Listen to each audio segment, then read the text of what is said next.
Selamat malam semuanya.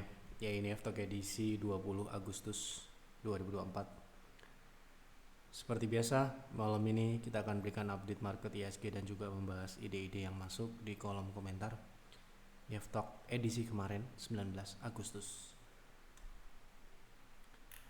Ada mungkin sekitar 6 atau 5 saham yang akan kita bahas sesuai dengan permintaan di kolom komentar. Ya, itulah yang akan kita bahas. Jadi jika Anda ingin melihat banyak pembahasan saham di F-Talk selanjutnya, silahkan berkonsultasilah di kolom komentar. Sampaikan, utarakan konsultasinya sejelas-jelasnya, saham apa dan kenapa saham tersebut Anda konsultasikan. Oke, kita langsung mulai.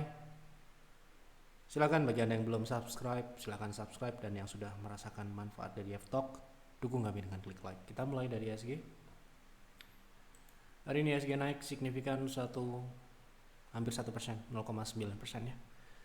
Jadi saya juga tidak mengikuti sesi pagi, kemudian sesi siang, lihat penutupan naik sekitar hampir 1% ya. Nah, ini penutupannya 0,9%, namun saya cek memang kenaikan ini masih mengarah ke target yang kami sudah sampaikan di stok hari Minggu kemarin, 7.570 sampai dengan 7.580. Ini adalah target ekstensi yang kemungkinan akan dicapai dalam jangka pendek untuk wave 3 naik ya. Setelah itu wave 4 turun. Oke, jadi belum ada yang perlu kita update. Mungkin dalam waktu dekat target yang kami sudah pasang minggu lalu ini akan tercapai. Kita langsung masuk ke pembahasan saham.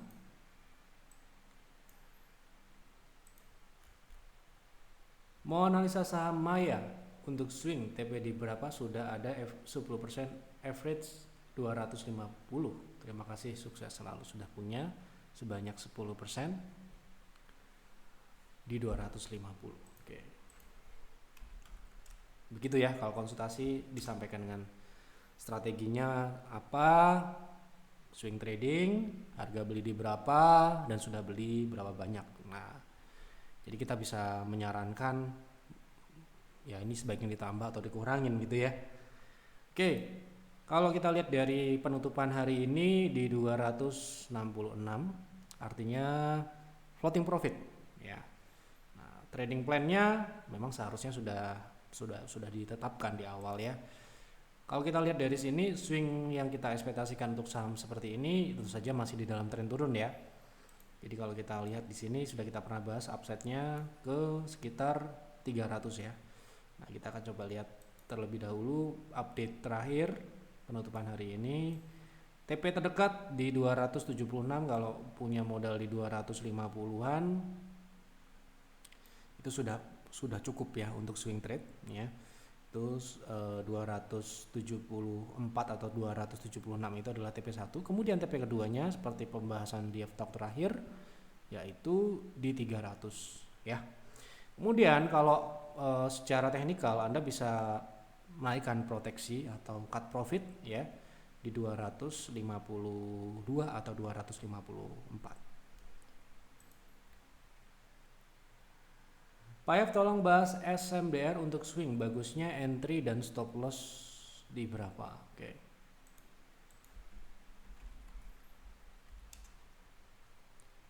Kita lihat dari posisi saat ini terakhir membentuk high low di 306. Ini relatif sudah naik ya. Kalau kita lihat di sini, memang saham ini berada di kecenderungan konsolidasi naik ya. Ini adalah resist, konsolidasi, kemudian ini adalah kecenderungannya ya, naik. Jadi kalau kita mau trading di saham ini, kita harus lihat dulu apakah mencukupi atau tidak upside-nya gitu ya, ke resist, paling tidak ke resist konsolidasi ini. Di harga saat ini penutupan hari ini 358 ya. Itu kalau dia naik ke resist konsolidasi area di 390 sampai dengan 398 itu bisa naik di atas 10%. Jadi ya cukup ya secara upside. Namun memang karena saham ini sudah swing naik sejak minggu lalu, ya tentu saja ini sudah agak-agak beresiko tinggi gitu ya, di atas 5%. Ya buat kami ini resiko tinggi ya, karena di PTR sendiri seperti yang mungkin sudah Anda tahu, kita nggak boleh yang namanya loss lebih besar dari 5%. Ya paling cuma 1%, 2% gitu ya. Jadi kalau saran saya, meskipun upside-nya mencukupi, agar risk-nya nanti bisa memenuhi syarat seperti yang kami terapkan di PTR gitu ya, Anda bisa coba untuk buy on weakness ya, dengan stop loss yang sama ya di 326. Anda bisa buy on weakness di support mungkin di 348, itu masih sekitar 6% sampai dengan 346. Jadi 348, 346 itu minimal kalau kita baru akan beli saham ini. Kalau nggak dikasih ya nggak akan beli, karena risknya di atas toleransi kami gitu ya. Oke, terakhir kita juga trading saham ini ya, dan sudah jual kemarin di 394 ya. Swing yang ini ya sepertinya di bulan Juli ya, ini di PTR. Kemudian saham ini turun ya. Nah ini ya, kita tunjukkan dulu. Nah kita jual, setelah kita jual di bulan Juli ya, dia turun lagi ke 320. Belum buyback sampai dengan saat ini. Kemarin kita trading terakhir Temas ya gitu. Oke, baik, kita lanjut. Assalamualaikum Pak Ye. Waalaikumsalam. Mohon bahas saham Wifi, target kenaikan TP1, TP2 nya di berapa, stop loss nya di berapa. Oke, sepertinya ini juga sudah pernah kita bahas ya, belum lama. Oke, jadi kalau sekarang ini adalah wave C ya. Jadi wave C ini bisa jadi ekstensi wave A ya, dimana kalau kita lihat di sini dia bisa naik sampai dengan 1,2. Ini adalah sudah mencapai TP ya, sudah di area TP. Jadi kalau beli sekarang ini tentu saja ini sudah masuk ke risiko tinggi gitu ya. TP selanjutnya ada di 344.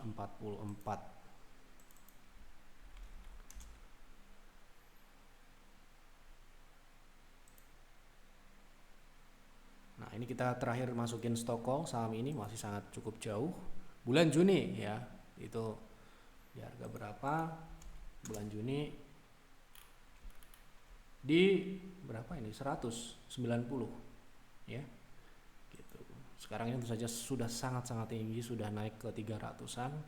Jadi kalau Anda mau beli di harga saat ini, mungkin stop loss-nya ini harus ketat sekali ya, stop loss di 292 ya. Sampai dengan mungkin Anda bisa sedikit ya, ini sudah sangat tinggi ya, jadi harus ya ekstra hati-hati gitu ya. 282 itu berapa persen dari harga terakhir? Itu sudah 7%. Kalau di 292 masih bisa ya. Jadi kalau beli di harga terakhir mungkin stop loss-nya di 292, atau kalau Anda bisa buy on weakness di 300 atau 302, itu bisa stop loss-nya di sekitar 286 ya, dengan target yang sama 340. Tentu saja ini sudah sangat-sangat tinggi. Kalau Anda nggak disiplin kemudian sudah mencapai stop loss, Anda tidak tetap hold, resikonya adalah nyangkut. Baik, kita lanjut ya. Mohon dibahas BMTR untuk swing trade, bagaimana potensi risk rewardnya, apakah masih cukup menarik? Nah ini ya, pertanyaannya bagus, apakah masih menarik gitu ya. Nah ya, ini posisi saat ini dia pullback ya dari tren turun. Apakah masih ada potensi lanjutan? Sepertinya masih ada ya. Nah, oke, sekarang dia sedang meretest resist konsolidasi minor di 242, dan kemungkinannya adalah berhasil, kemungkinan ya, probabilitasnya di atas 50%. Dan kita lihat potensi kenaikannya ya, berapa persen gitu ya. Inilah yang bisa menentukan ini menarik atau tidak. Kalau dia naik ke 258, itu resist yang memungkinkan, yang terdekat ya, itu 7%. Kemudian kalau dia bisa breakout ke 0,3 ya, target DCB itu 13%. Nah ini ya, secara upside menarik. Nah, kemudian secara risk, karena ini sudah relatif sudah naik ya kan, ini kalau kita mengacu pada EMA 60 atau support terdekat itu sekitar 222. itu risknya sudah 6%. So kalau Anda mau 5% dengan stop loss di situ, Anda bisa buy on weakness di 236 dengan TP yang sama. Oke. Selamat malam Pak, tolong bahas saham lead. Mohon maaf ya. Jadi mungkin silahkan direvisi, silahkan dikoreksi, lengkapi. Anda mau dibahasnya untuk swing trading, untuk trend following, untuk investing, untuk dividend investing, terserah. Tanya teknikal, tanya fundamental, terserah. Yang jelas harus ada keterangan ya. Mohon maaf, jadi silahkan dikoreksi. Nah ini ya, seperti ini ya. Untuk swing, nah yang jelas kita bahasnya, berarti kita bahas dengan kacamata swing trading gitu ya. Tolong Pak bahas MBMA untuk swing dan TP1 kisaran ya, ini mungkin. Nah, ini juga perlu dikoreksi agar lebih jelas, tidak ambigu. Kisaran berapa?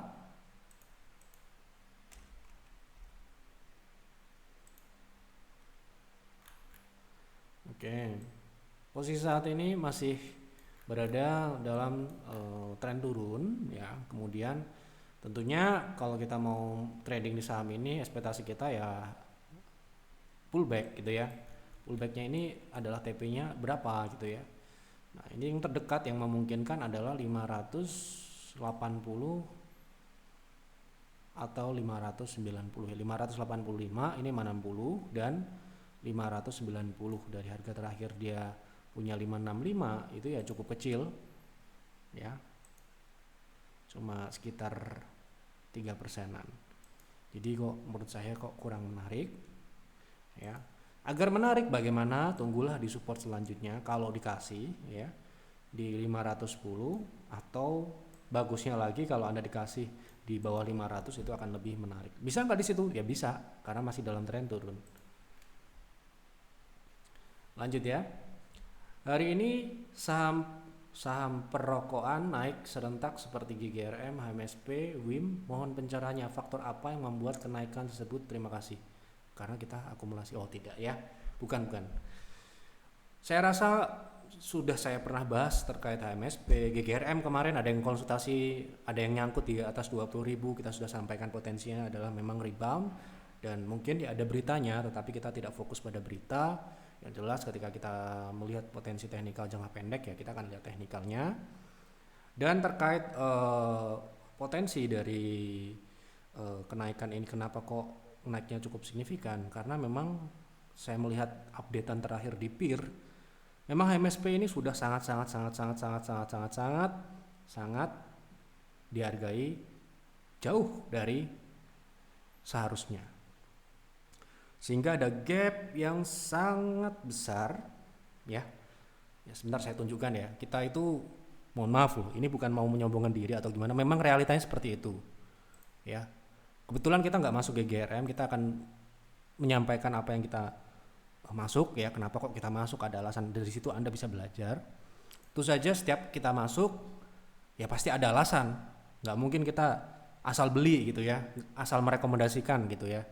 Jadi nggak mungkin seperti itu, pasti ada alasan yang sudah diperhitungkan berkali-kali, dan itu pun juga tidak semuanya bisa berhasil, ada yang gagal juga. Tetapi memang ya kebetulan, ya kita anggap kebetulan aja ya, agar kita tidak terkesan seperti yang wah gimana gitu ya. Nah, jadi kita memang sudah persiapkan sejak akhir bulan kemarin ya. Memang kita sudah ada hitungannya, ini hitungannya, tetapi ini hanya bisa diakses oleh member peers nggak bisa akses karena ini bukan saham syariah ya. Nah ini ya, kita sudah mempersiapkan rencana akumulasi.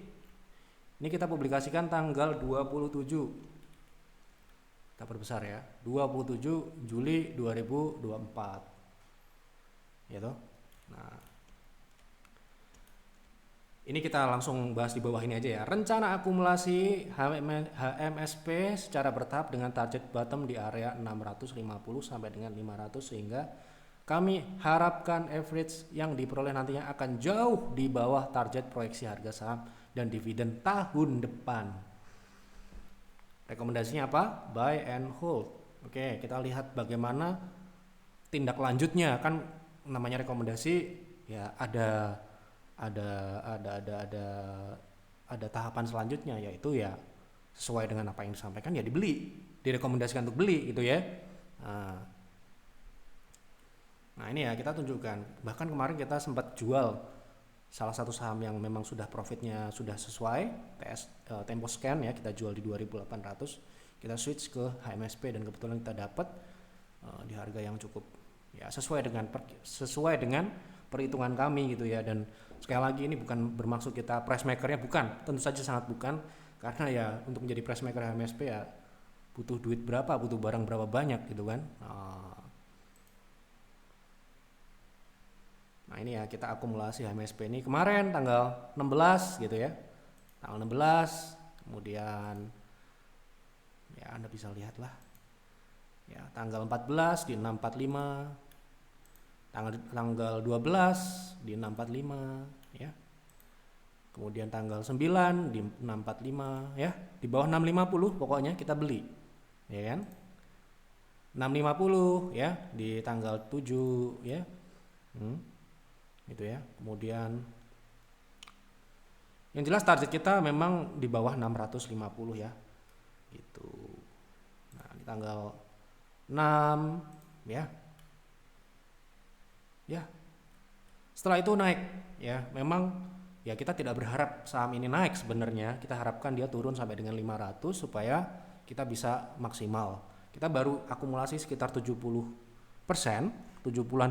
dari target yang kita sudah beberapa kali kita distribusikan, kemarin di 900 dan kita baru buyback di bawah 650 ini ya. Anda bisa cek kinerja bulan apa itu waktu MSP masih di 900 kita distribusikan, kemudian kita memang sudah planning untuk melakukan buyback reakumulasi di bawah 650. Terkait isu cukai rokok dan sebagainya ya kita lihat aja lah nanti, kita nggak mau berspekulasi karena kita bukan pemerintah. Yang jelas selama fundamentalnya itu dihargai jauh dibandingkan harga sahamnya yang seharusnya, ya pasti kita akan akumulasi karena kita mengacu pada strategi gap investing, di mana terdapat gap antara harga saham dengan fundamentalnya. Fundamentalnya di sana, harga sahamnya di sini, ya kita beli gitu ya. Nah ini terkait investing di sini. Kenapa kok karena kita sudah punya hitungan berapa harga saham HMSP tahun depan dan dividennya itu sudah diproyeksikan. Tentu saja kalau investasi kan kita nggak lihatnya sekarang, data besok bagaimana kita hitung berapa EPS, berapa yieldnya, berapa harga saham yang diperkirakan saat nanti pembagian dividen mendekati hari dividen dan sebagainya ya, karena kita di sini juga mencari dividen juga dari HMSP ini ya. Itu saja sudah kami bahas beberapa waktu yang lalu juga terkait HMSP dan gudang garam, kenapa kok kita cenderung HMSP. Tentu saja GGRM yang nggak masuk ke kita karena ya Anda tahu marginnya berapa dan dia juga sudah tidak bagi dividen ya, tidak tumbuh juga ya. Nah otomatis ya kita nggak pilih gitu. Kalau ada yang nanya GGRM kok nggak dipilih ya, kita sudah jual di 30.000 dan kita fokuskan di HMSP, cukup satu HMSP untuk investing. Kemudian untuk terkait WIM ya, kita hanya membahas apa yang kita ambil ya. Kita lihat PTR dulu ya, kita trading di PTR. Kita kemarin beli, setelah kita beli nggak langsung naik ya, jadi ya kita memberikan jeda agar member itu bisa melakukan pembelian secara optimal gitu ya. Kita beli baru tanggal kemarin 8 ya, ini ya. Tanggal 8 kita beli sebanyak 2 kali ya, jadi 10 PV kita beli di harga, sebelumnya kita sudah jual di harga 1.200-an, kemudian kita buyback saham ini di sangat jauh ya dari harga jual ke harga buybacknya 910, jadi jual di 1.200, buyback di 910. Setelah kita beli WIM ya kan, apa langsung naik? Tidak ya, kita beli di sini harga sahamnya malah turun. Wah, saya tentu saja sangat senang. Karena apa? Karena member-member saya di PTR bisa membelinya dengan sangat-sangat mudah di bawah harga beli kita bahkan. Kemudian kita beli lagi kedua kalinya ya. Jadi alasan kenapa kok ini naik ya, kita tidak terlalu memusingkan itu. Yang jelas secara teknikal kalau kita trading ya, ini ya kita beli lagi kemarin beberapa menit sebelum dia naik ya, 15-16. Jadi jangan dikira kita price maker, bukan ya, jam 3 ya, kita beli jam 3.16 dan setelah itu dia naik. Dan seperti yang Anda ketahui ya, hari ini dia naik ke berapa? 1030 ya. Kenapa kok hanya di situ? Gitu ya, karena itu memang target naiknya. Lihat di mana? Di sini ya.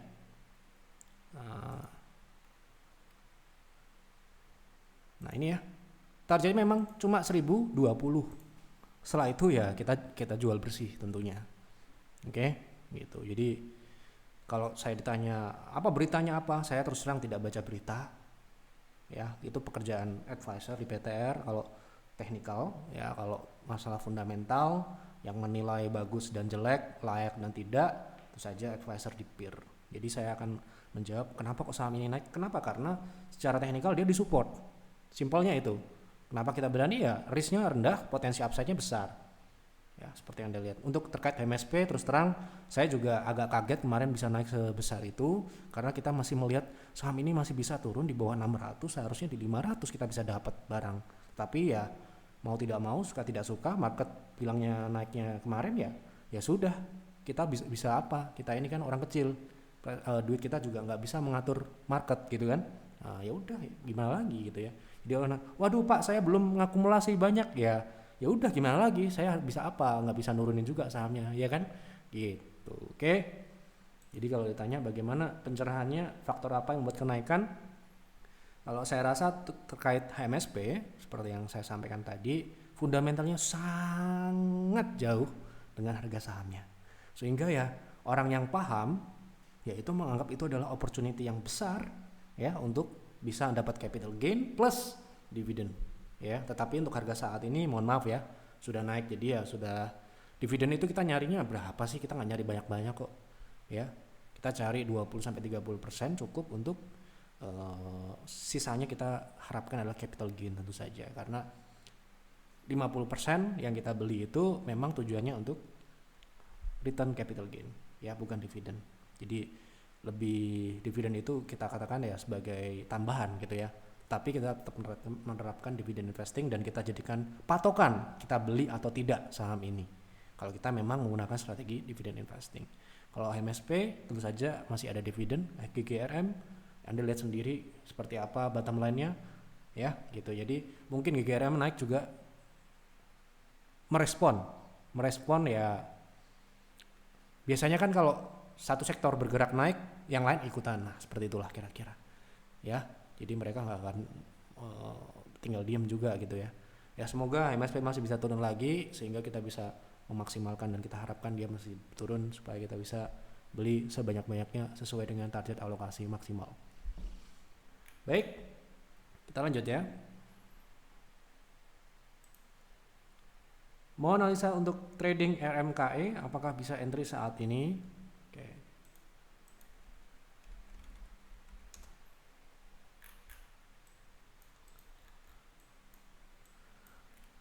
Secara teknikal ini kita buka di H4 ya. Di sini terakhir dia membentuk higher low dan uptrend ya.